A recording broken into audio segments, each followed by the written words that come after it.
That's great. Thanks very much. We've had some excellent clinical talks, and we have the opportunity to have Tim present regarding biomarker that he has studied as a part of his PhD in the past. So Tim initially worked at the Princess Alexandra Hospital as a registrar last year, and for the last 12 months he has been our fellow. Watching him do the 2.5 millimeter inferior artery anastomosis to the inferior epigastric artery last night. Obviously, we've trained him very well. He's he's excellent. So good luck to Tim, who's now going to present to us. And afterwards, at the end of this week, he will be going to Ireland to get more experience. All right. Thanks very much, Tim. Thanks, Dr. Ray. I'm going to share the screen.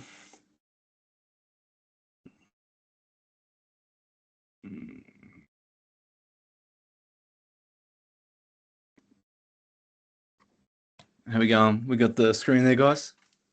Yep, we can see you, mate. Yep, wonderful. Yeah, so thanks, Dr. Ray. So tonight, I just thought we'd have a chat about the endothelial glycocalyx. This, as Dr. Ray said, was the focus of my PhD, which I completed about 5 years ago now. Was mainly based in the Queensland Lung Transplant Service over at the Prince Charles. They have a good lab there. However, we did other liver and kidney experiments, which we'll also have a chat about tonight. But I thought just a brief introduction about what the endothelial glycocalyx is, function, structure, and then go into my research and a bit about the future and the current publications. But we'll try and whiz through them cognitive of time as well. So what is the endothelial glycocalyx? I guess it was hypothesized initially back in 1947 that there was something on the surface of capillaries, an endocapillary sort of thin non-cellular layer that lined the endothelium. But it wasn't until 1966 that Luft was the first person to get images of this layer, as you can see here.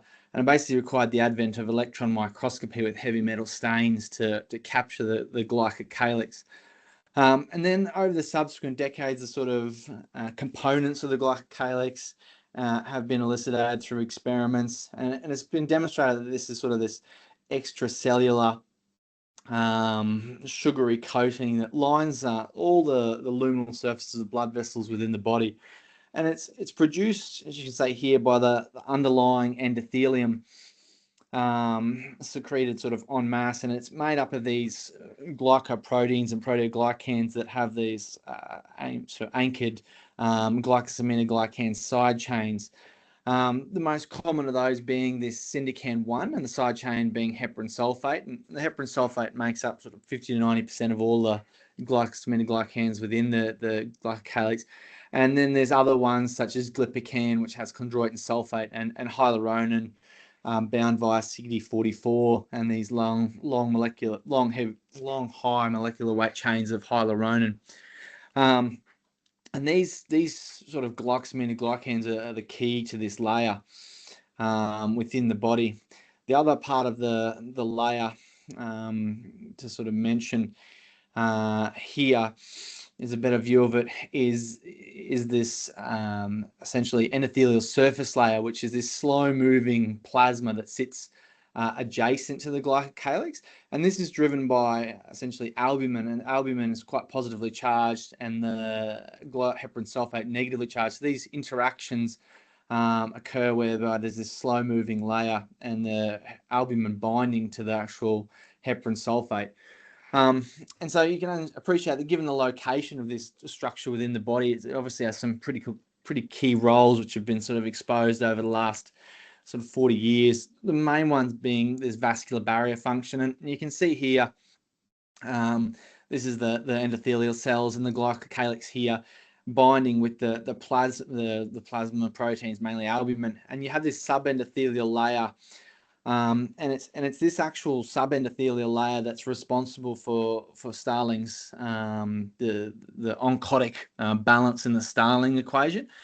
Classically, we've always been taught that it equates across the endothelium, but sort of experiments and a lot of computer modeling now, is this subendothelial layer is where the oncotic force is zero, and essentially the pressure there equilibrates, and it predicts, it sort of allows the sort of not prediction, but it sort of allows the correction of a lot of the principles in the Starling equation initially, that sort of, where Starling said, initially everything comes out on the arterial side, then reabsorbed in the venous side. We know that's not true. And then the high lymph flow paradox is sort of, this new model explains that. But this is a really good paper. It was actually a speech by Michel, and he highlights there that, the evidence for Starling principle is high, but the way we teach it should now encompass this endothelial glycocalyx layer.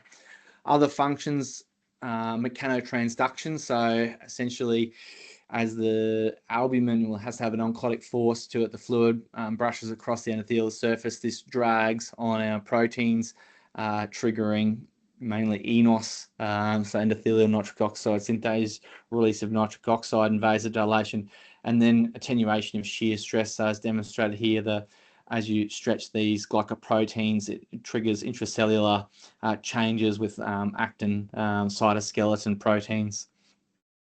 Other functions, binding and storage of macromolecules. So you can see here these sort of charges on the glycosaminoglycans allow interactions with things like antithrombin, von Willebrand factor, extracellular superoxide dismutase, and enos, and all those act as a store within the endothelium. On top of that, it also affects platelets and leukocyte interactions.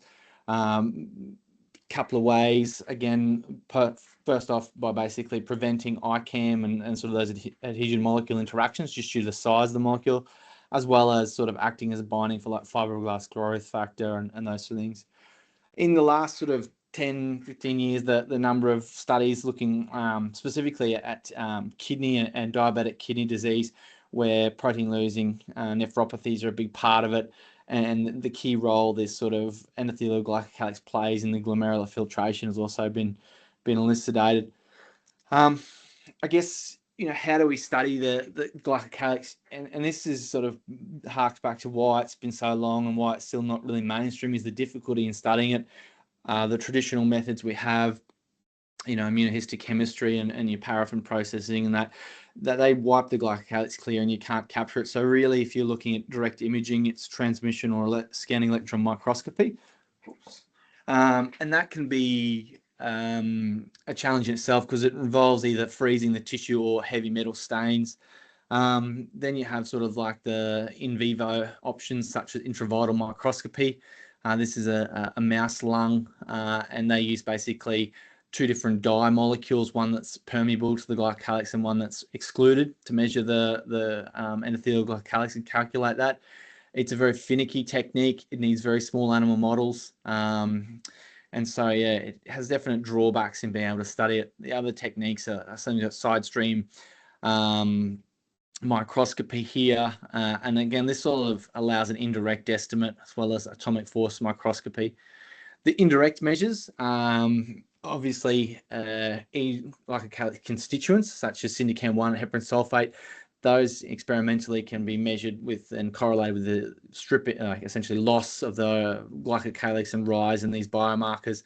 And these can also be demonstrated in humans as well.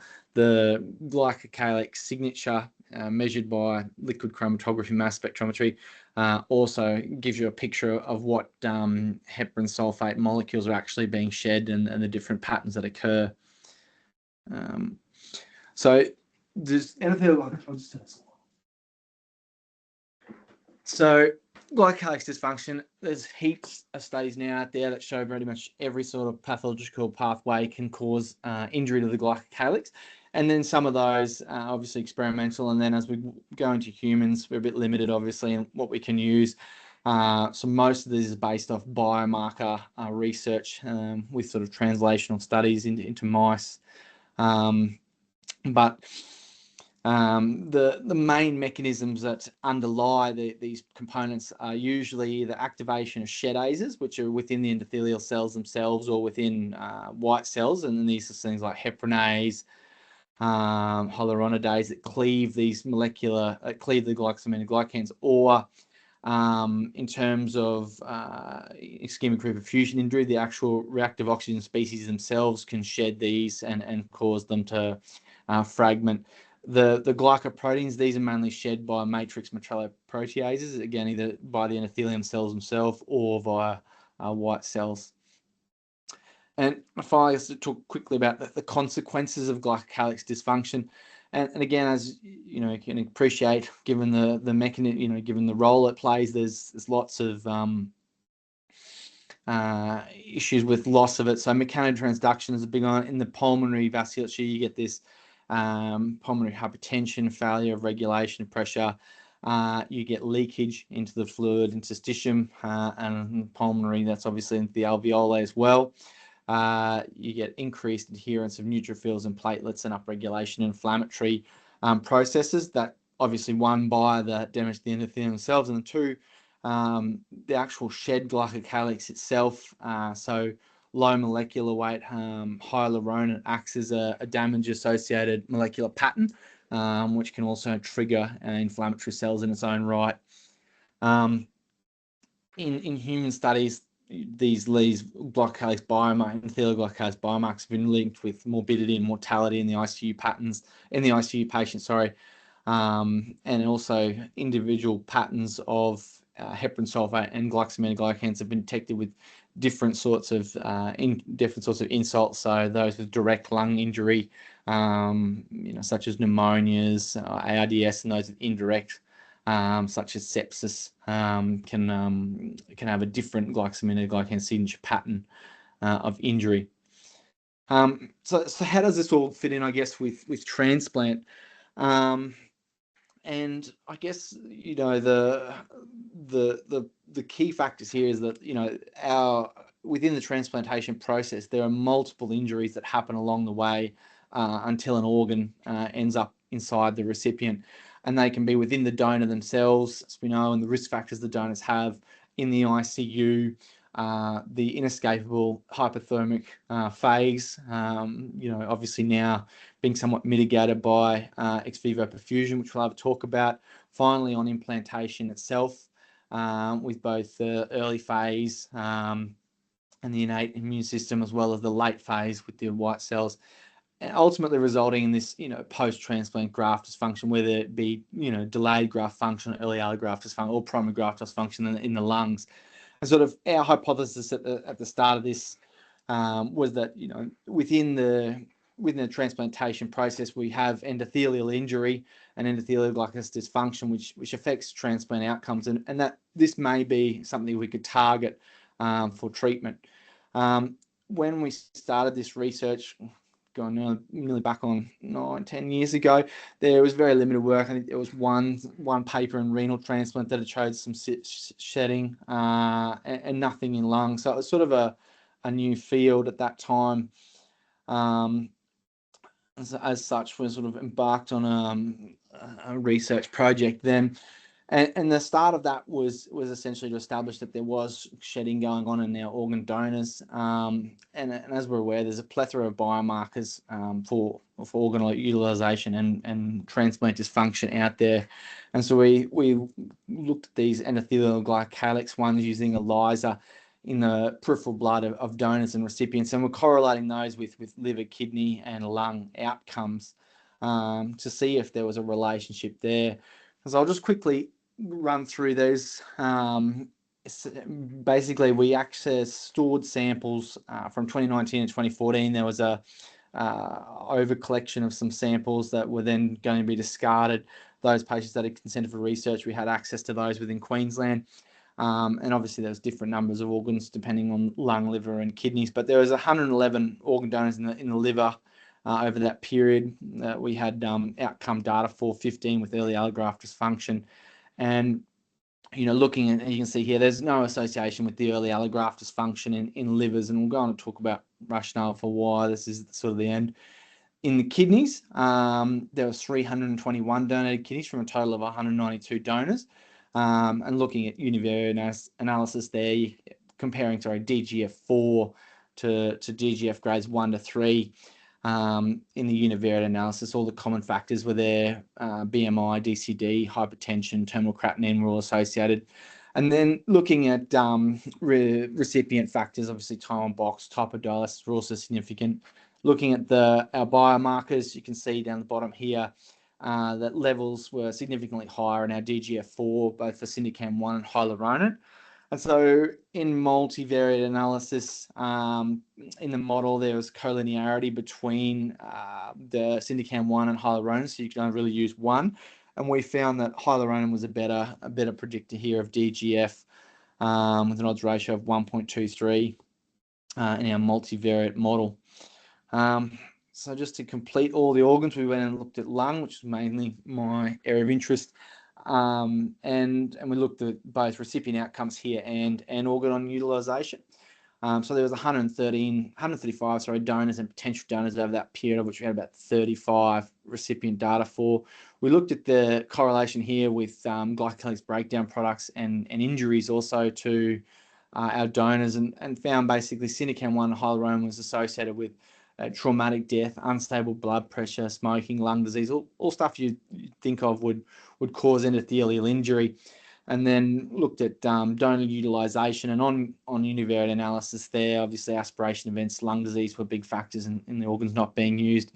In terms of then looking at multivariate analysis and organ utilization, the PaO2 unsurprisingly had a good odds ratio, but hyaluronan also significantly a reduced odds ratio here, such that for every 10 nanograms per mil drop in hyaluronan level, there was a sort of 4% increased use of the organs as predicted by this. We also looked at the heparan sulfate liquid chromatography mass spectrometry pattern of injury. This was done by our colleagues in the United States who'd done similar work looking at ICU patients and different injury mechanisms I spoke about earlier, and this basically showed that all the pattern consistently in organ donors was that of a direct lung injury more than an indirect injury, which was interesting and highlighting sort of lung as a key area. In terms of recipients, there wasn't a really strong relationship here, though. A day, I think 24 hours, PGD greater than 2 was higher in our syndicam group.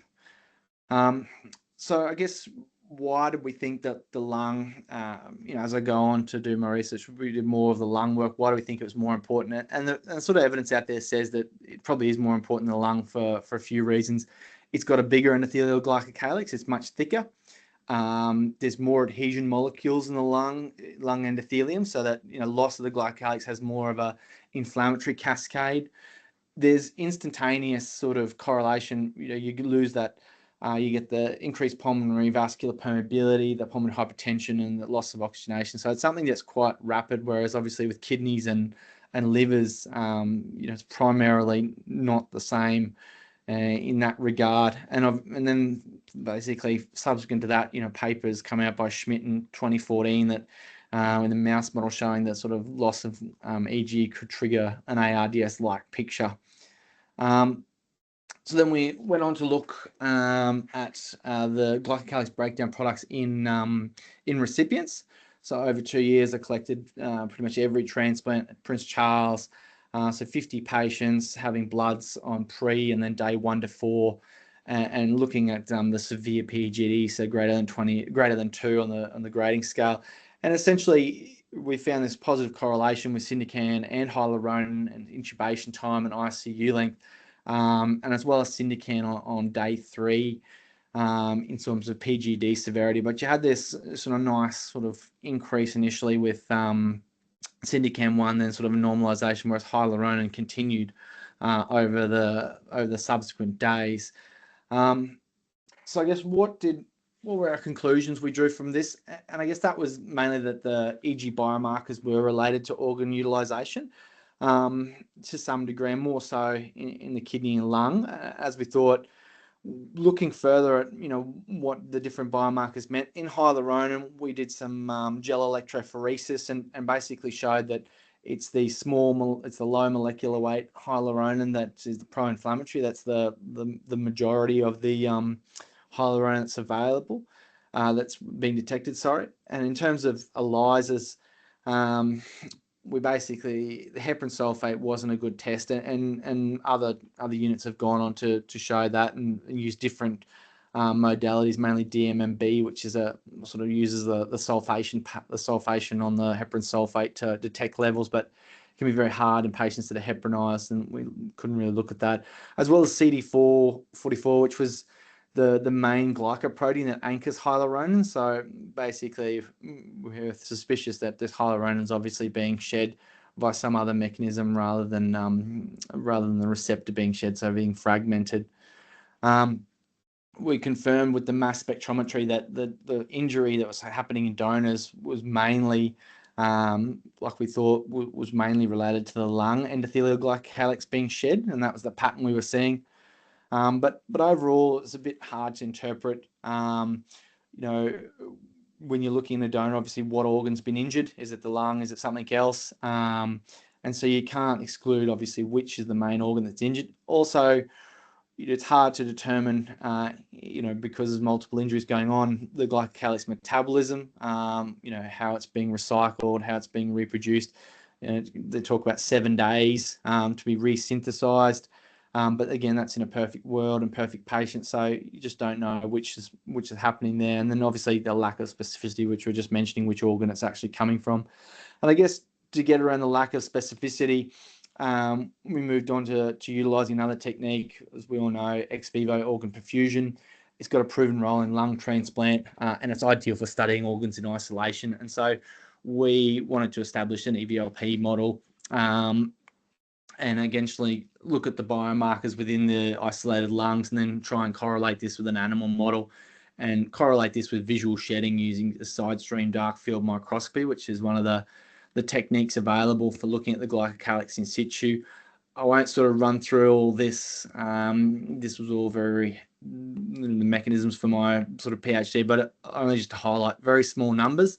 And the same techniques were used for checking for biomarkers. We did a few other tests as well, but these are the main ones. Looking at MMPs was the pathway, the injury pathway we decided to look at, using, I think it uses that was gel-zymography for that from memory, yeah.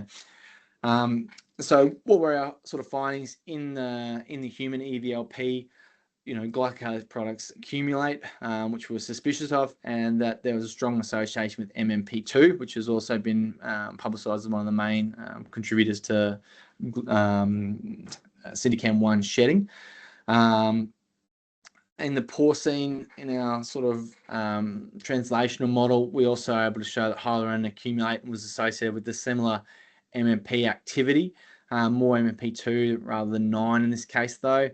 The lungs definitely didn't last as long as human lungs on ex vivo, and there was a good correlation with the increasing hyaluronan levels and lung function. The pig, using, as you can see, this is an image of side stream dark field microscopy here. It relies on green light being absorbed by heme, essentially, in a sort of handheld microscope.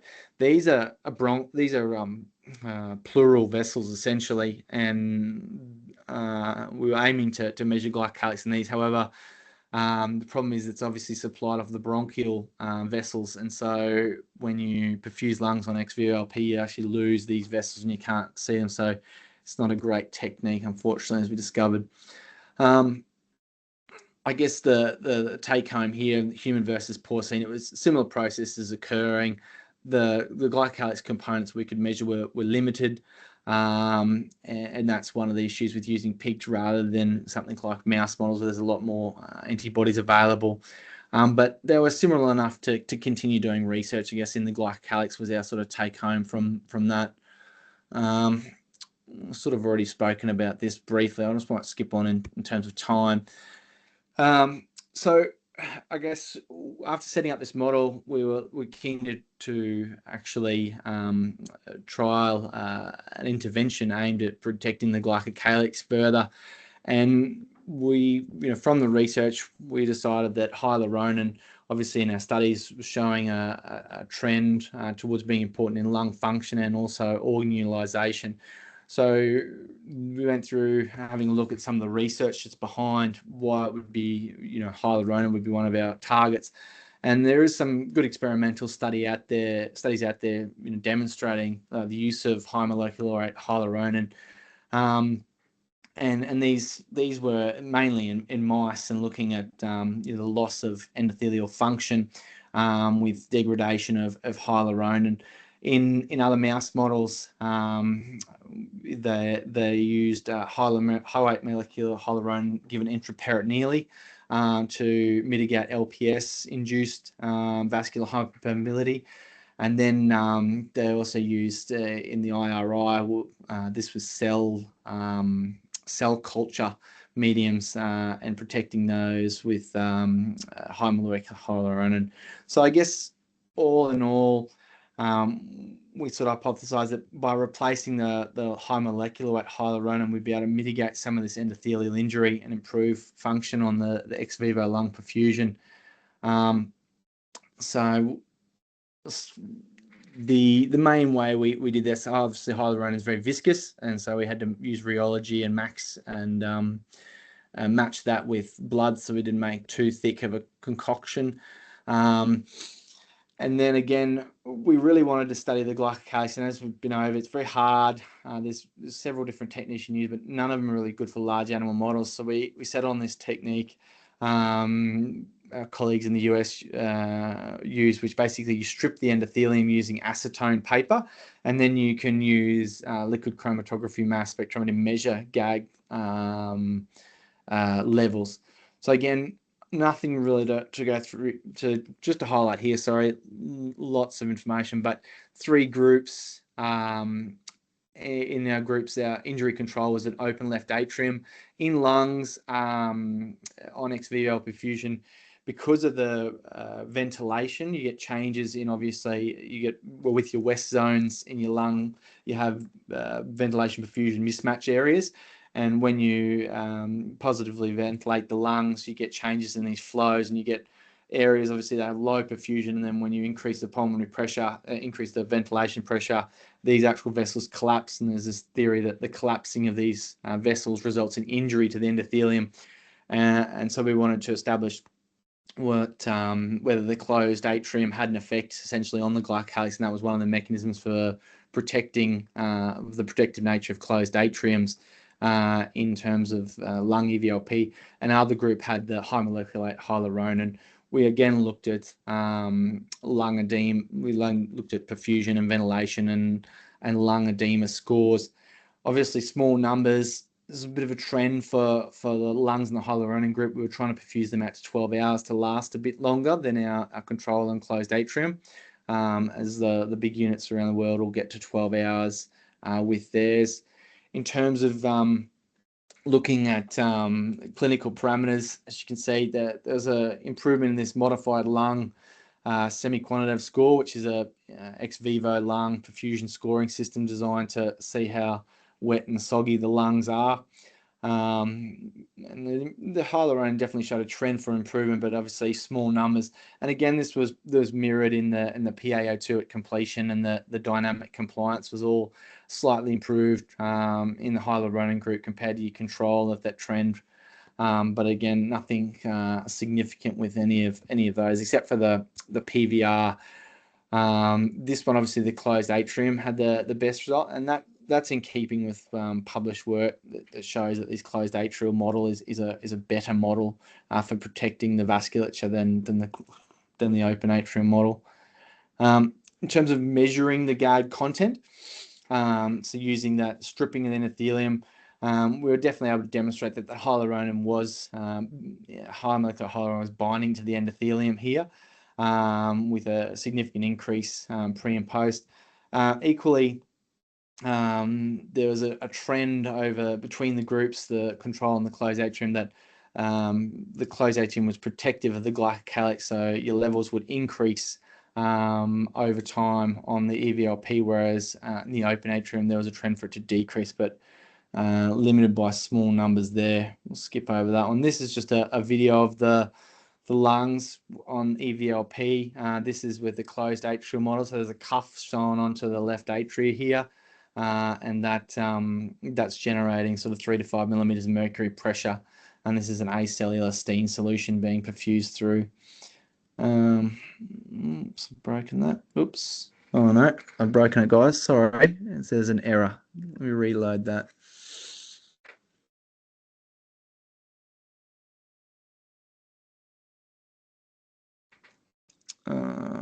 Remind me later.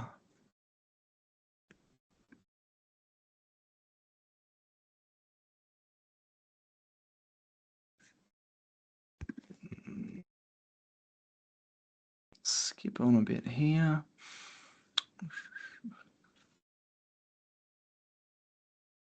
Where are we up to? PhD. Okay, so yeah, we'll just skip on to that. So I mean, it's pretty clear. A lot of my PhD had a heavy reliance on biomarkers, and there's always the inherent limitations with biomarkers. But unfortunately, within all human studies, you're very limited on what you can achieve in terms of the endothelial glycocalyx stripping and the LCMS. That needed to obviously be compared to a gold standard such as electron microscopy, but we just didn't have the expertise to get that. And looking back in time, if you could do it again, you'd obviously want to do it in small animals. It's just way cheaper. The Steen solution's about $3 a mil, and you use 3 liters of it on a large animal experiment. So even if you make your own with albumin, it's still pretty expensive. So just reviewing the recent sort of data that's come out in terms of ex vivo and the endothelial glycocalyx. It's now come in all organs. So this is a recent publication this year looking at livers, and I think they looked at about 30 human livers undergoing normothermic machine perfusion. And here they demonstrated that syndicam-1 was associated with early allograft dysfunction, as well as organ utilization.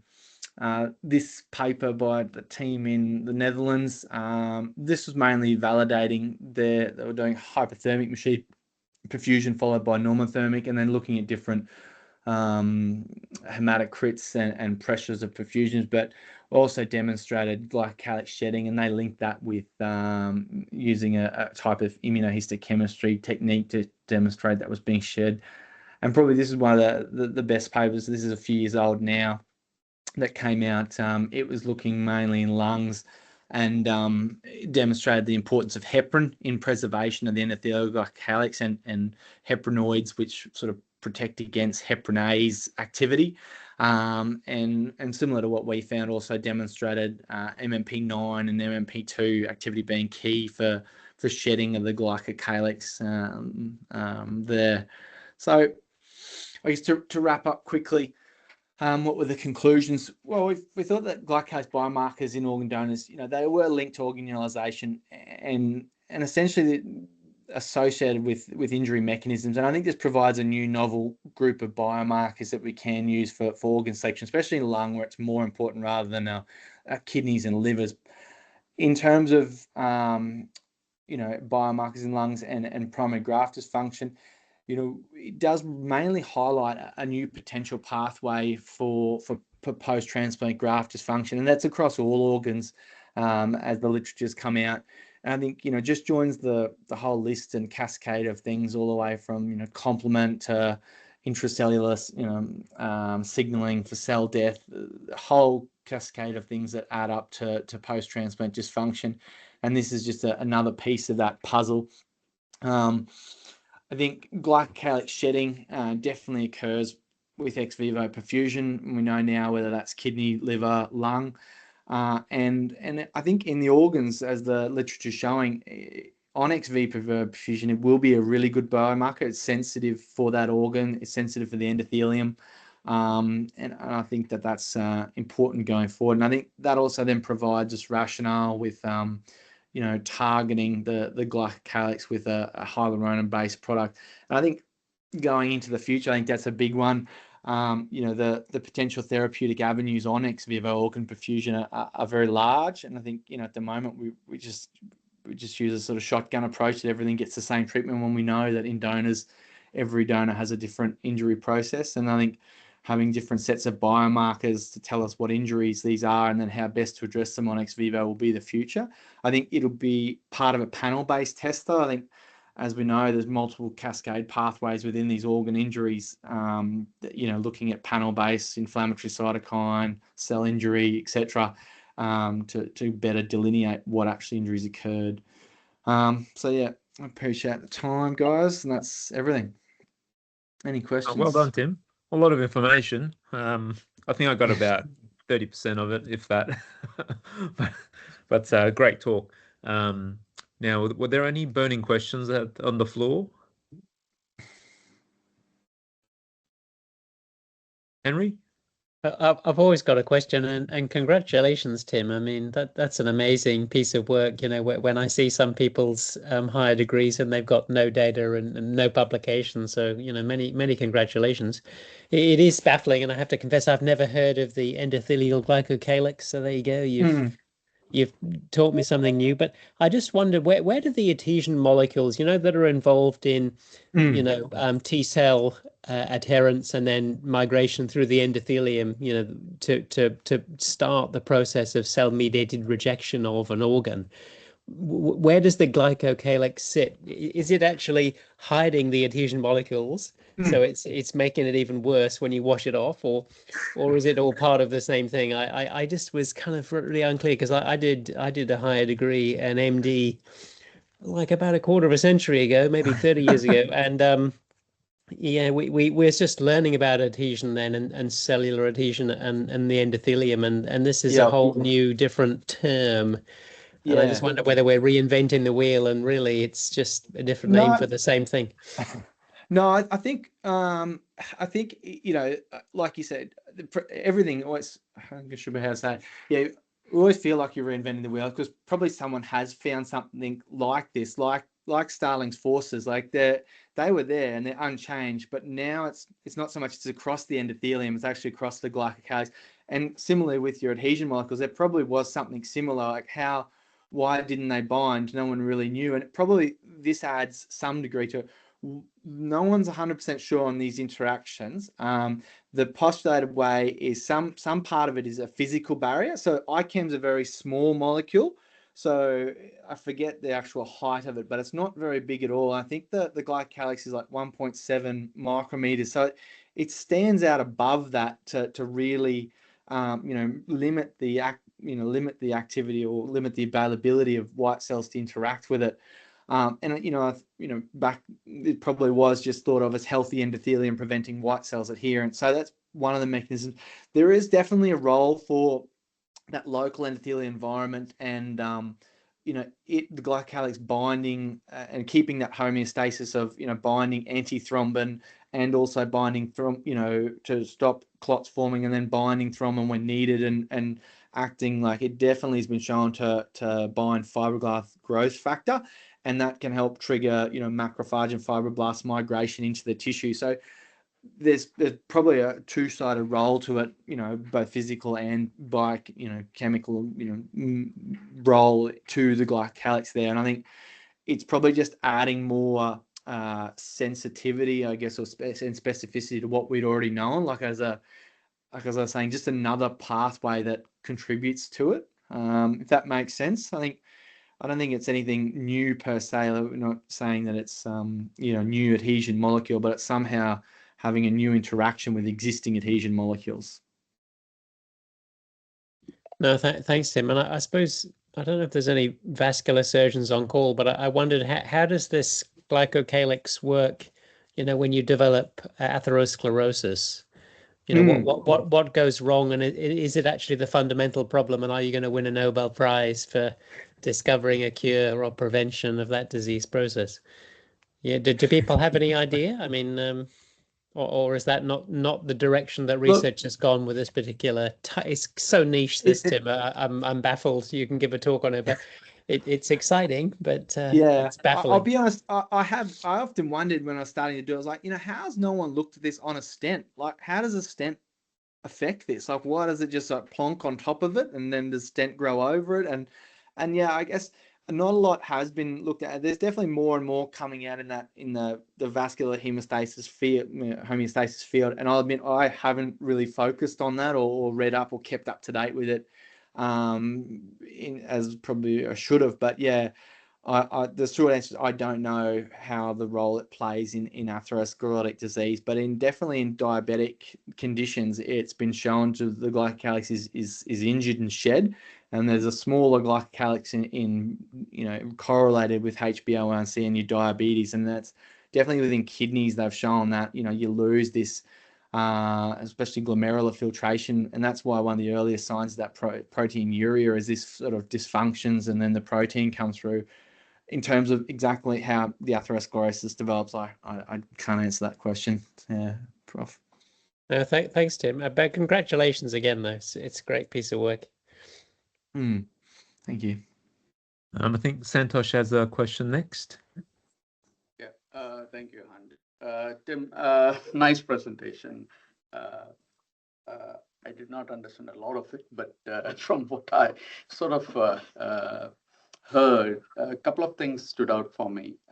One was in the field of DCD donors. So currently, we look at DCD donors, and we have the so-called functional warm ischemia time when the blood pressure drops down to below 50 systolic.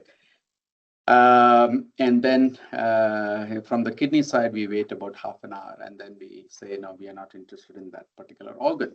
Likewise, there is this issue of partial pressure of oxygen less than 70 millimeters per mercury. Now, I was just looking at your slide, and you mentioned something about patients with who smoke, who lung disease, unstable blood pressure, and therefore, in those patients, you found the hyaluronate and syndacin as raised. So, is there a role to look at these things and predict delayed graft function, especially with DCD donors now, sort of in some months more than DBD donors? Yeah, I think definitely that the DCD has a correlation. There wasn't, I think, from memory I looked at this, there wasn't a correlation between DBD and DCD donor, because obviously it's at that, we can't measure it in at that time. So again, they're just they've just had an injury, and we measure the blood test we would get would just be when they're in ICU being listed, and this blood test was at the time of them being typed. So again, it's not at the moment of whether they're a DCD or DBD, but definitely you're right. And I think, looking at that, I was thinking about the other day, some of the, overseas, where they're using the regional perfusion, the reperfusion technique. There was a good talk at the conference on it. The brain escapes me there, the one they're using in the UK. Homothermic regional perfusion. Yeah. And I think, that, and how the organs are reconditioned essentially, and they have shown to mitigate any DCD. I think this glycocalyx will be a big part of that, because it's something that's happening, something that can be fixed per acutely. And obviously, as heparin is a huge role to play in the glycocalyx in preventing heparinase and protecting it. And so I think when you're doing that, you are really protecting those organs, and I think that's why in the DCDs that you could do that too, they're getting good results in liver and other organs, because they are protecting and re-establishing the glycocalyx there. But yeah, you're right. In terms of DCD and DBD, there probably is different injury mechanisms occurring at the time of retrieval, and most certainly DCD would result in more shedding of the glycocalyx. Thank you. We've got a question from Ashvini as well. Oh, hey, Tim. Congrats. Hey, Ash. That was a good presentation. Can I just ask, I'm going to simplify things because I'm far more simple than, you and your research there. But is the glycocalyx byproduct or anything? Because you're measuring that in a donor, right? Prior to us doing vivo, right? Yep. Do you think that there's a transferable way of measuring glycocalyx breakdown products within a perfusate if you're putting these extended criteria donors or DCD donor kidneys, for example, or other organs onto a machine perfusion? Would that be something that's possible? Or Yeah, definitely. Like we've shown it in the lungs, it's possible. The guys have shown it in that paper was only this year or last year from the Netherlands. They've shown it in the liver so it is good. And that's what I say. I think the best role of it as a biomarker will not be in donors, but in ex vivo perfusion, where it's very organ specific, and we're looking at something, I guess, that we can do something about. I guess that's the whole point of measuring it, isn't it? Is that what's the point of measuring if we can't change anything? So if we can measure it and say, oh, these are endothelial injury, why don't we give them heparin? Why don't we give them hyaluronan? Why can't we give them something else that addresses that pathway? Can we give superoxide? Can we give, you know, free radical scavengers? And that's the next iteration, I think. And definitely in lung, I went to Toronto, and they do a lot of ex vivo perfusion over there, the lung, and they're looking at all different kinds of ways of you know, treating individual lungs. And I think there was a talk at the conference about Melbourne team who were looking at different, you know, I think they had about 8 different injury mechanisms. They tried different things on the ex vivo, and I think that's where you're right, the future will be, is that measuring it ex vivo and showing the organ injury and doing something about it. Yeah. Yeah, it'd be interesting in NRP as well, because you know, once you start NRP, you've got about what, 2 to 3 hours really in theater, you know, to recondition. But it'd be good to see how long it takes to, like, if you were to administer something, how long does it take to actually make a measurable change in the donor, you know, before you actually procure. So yeah. And I guess that's the hard part with biomarkers, and that's what I'm saying. It's so much information to get through. But you know, if you were to measure it at the start and then you measure it at the end, the problem is, you know, some donors, their kidneys aren't working very well, so their levels falsely elevated because it's not that they're shedding more, but they're just not metabolizing it. Hyaluronan mainly metabolized in the liver, you know, via phagocytosis in there.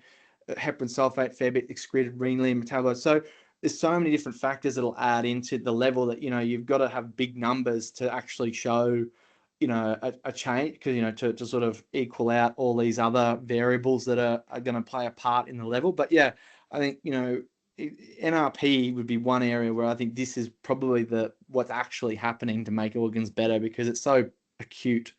Yeah. All right, we've got a question from Roland as well. Thanks for the talk, Tim. Do you know if the glycocalyx biomarkers have been studied in elective thoracic surgery, and how that compares to the changes seen in primary graft dysfunction? There probably is, Roland. I haven't kept up to date on those. There's like now papers in I was having a look the other day, like pancreas, there's one paper in that, you know, everyone seems to have shown it, you know, in dogs and something. So I wouldn't be surprised. Definitely in cardiopulmonary bypass, they have studied, I can confirm that. And they were looking at glycocalyx markers as predictors of outcomes there and coming off pump, etc. Specifically for thoracic surgery, I'm unsure about that one, but definitely in cardiothoracic. The guys, the best ones to read as anything by Bernard Becker. He led this group in Munich who did a lot of the early work in I think they used rat hearts and showed, you know, the shedding and all the different things, like, you know, hyper crystalloid induced shedding via atrial natriuretic peptide and all those other sort of really awesome studies in that basic physiology pathways they did. So they also did some in the anesthetic world looking at cardiothoracics and that. So that they definitely have a paper in it if you want to look up them. Thanks. Yeah. Tim, if I can just ask one more question before we finish up. So on a lot of the LVP models and some of the other models you showed, you know, the longer that we machine perfuse, the more glycocalyx are detectable in the perfuse aid. But of course, like, there are a lot of organs where the longer we have it on the machine, well, there is an optimal area at which the machines, you know, allow the organs to work better. So despite the injury to the endothelium, obviously there are other forces at play. Can you postulate what might be happening? I think it's very organ specific, Dr. E. I'm not sure. Like, I think for liver, because it can metabolize hyaluronan and things, like, it'd be different. You're looking at actually like like the kidney's version of creatinine, I guess, you know, like it's metabolizing it. So I guess that'd be hard, you know, like dropping levels there. Is it metabolizing? Is it being uptaken? Whereas the lung, it's not really being metabolized, it's being shed. But then, you know, when you look at liquid chromatography of it, some of it's actually the actual endothelial content in the closed atria group is increasing, and as well, but the perfusate's also increasing. So some of that will obviously be from like extracellular matrix and stuff like that, has all glycosaminoglycans in it as well. So some of that'll be in there. So I think it'll be very organ specific, one, and two, very dependent, I guess, on what actual factors are involved. So I don't know, in terms of optimum timing and the glycocalyx being able to determine that, I'm not sure if that would be, I think there'd be one piece of the puzzle. Like I said, you'd need a panel of biomarkers, cell death, inflammatory cytokines, complement, ICAM, and upregulation of adhesion molecules. All those sort of ones would all add into it, I think. Yeah. At UQ, Ryan Holm was a biomedical PhD that I examined.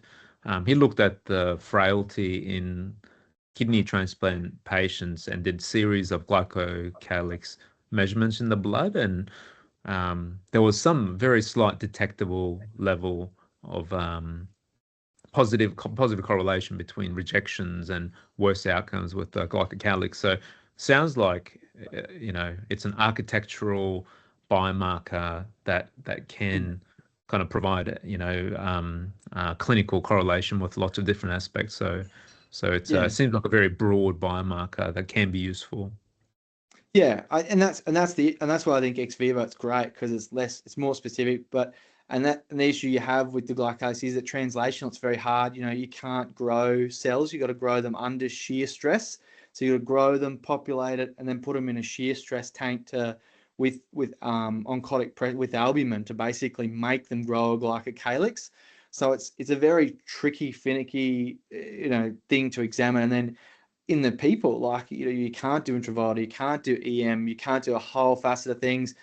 It's something very hard to study, and then you're limited with biomarkers. And like I said, the specificity, issues with metabolism, it's all it's hard to say exactly what's happening with the glycocalyx just by looking at the biomarkers. But agree, it probably will correlate to a lot of things. Yeah. There's science for you. Every time you dig more, there's a little bit more, and there's extra to look at. But well done, Tim. I think we've tortured you enough, and you've answered them beautifully. Well done. If anyone has any questions, happy to answer emails or anything like that as well. So yeah. Fantastic. All right, we might close up, and thanks everybody for attending, and well done again. Thank you. Thank you very much, Tim. Thank you. Bye. Thank you.